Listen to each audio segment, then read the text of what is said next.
The way God built us is that it is very easy for us to corrode our souls.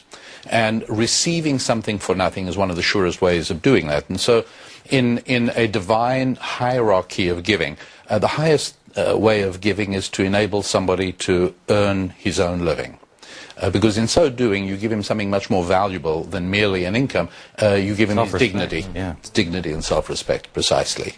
And it's interesting that, again, in ancient Jewish wisdom, it is more important to give something to somebody who needs clothing than to someone who needs food. Because food is just merely physical survival. Clothing is spiritual dignity. Explain, for instance, kids in Beverly Hills versus kids that are working on the farm in Oklahoma. Yes, well, I sometimes think of what a sociologist would say arriving on this planet for the first time. Well, one thing he'd say for sure is that one of the worst government words ever introduced is the word entitlement. That was a really bad word. Another thing he'd notice is those two families you describe.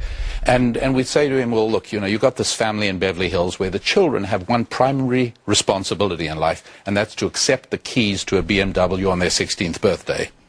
And then you've got another family in, shall we say, a small town in Ohio, perhaps, where the children are expected to help, and they do chores around the house, and they ask mother and father if there's anything you need us for before we go out and play. You say to your sociologist, which family is going to have a better relationship with their children, right? Surely the one that asks nothing of their children and just gives them things. It's not like that. In the real world, receiving with no opportunity to reciprocate corrodes the soul. And so it's those children that have an opportunity to do chores, an opportunity to respect mother and father. They are taught to honor their father and mother. Those children love their parents more than the children who give nothing back.